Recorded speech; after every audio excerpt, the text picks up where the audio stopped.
but you can't involve everybody in what you're doing, especially if you have a big vision, because some people can come in there and destroy that thing. So it's really about, you know, who you have synergy with, who you know really wants to do something. You see them grinding out and doing things on another level. You're like, oh, if that person had $1 million, they're going to take off. You know what I'm saying? I would love it if we all get to that point in our culture where we have that reciprocal mentality, where it's like, you're doing for me, I want to do for you. That's how we're going to get up out of this. But until we all collectively get there, we really have to be careful and selective about who we bring in.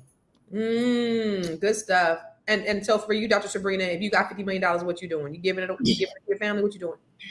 So, of course, I'm going to help my family, but I think going back to what has been the basis of our conversation is we have to understand that just giving someone something, no matter how much we have, is not the solution. If I give somebody in my family member that I know is a crackhead $1 million, what are they going to do with it? If I give somebody in my family that I know is an alcoholic, a gambler, $1 million, what are they going to do with it? So that's a conversation you have to have, and you have to think about as well. Where are the people in your family in their lives?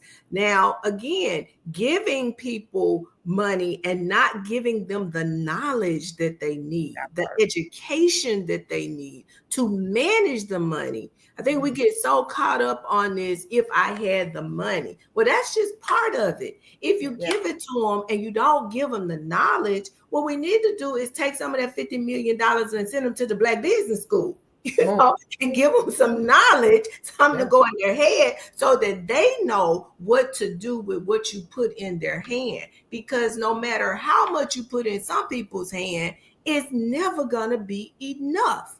So I think that's the broader conversation. It's not just about what we can give them, but are we equipping them properly with the knowledge to how to take that 1 million that I gave you and turn it into 50 million? I got my 50 million and I gave you 1 million of my 50 million. Now, how do you take your 1 million and turn it into 50 million? If we don't do that for them, what have we done for them? What are we doing? What are we doing? And I echo all your sentiments. I mean, with my children, when I talk about how I told all my kids, this is my son who did this was 12, but I said, I'm gonna give you $1,000 if you finish this training so you get Dr. Boyce Watkins stock trainer program.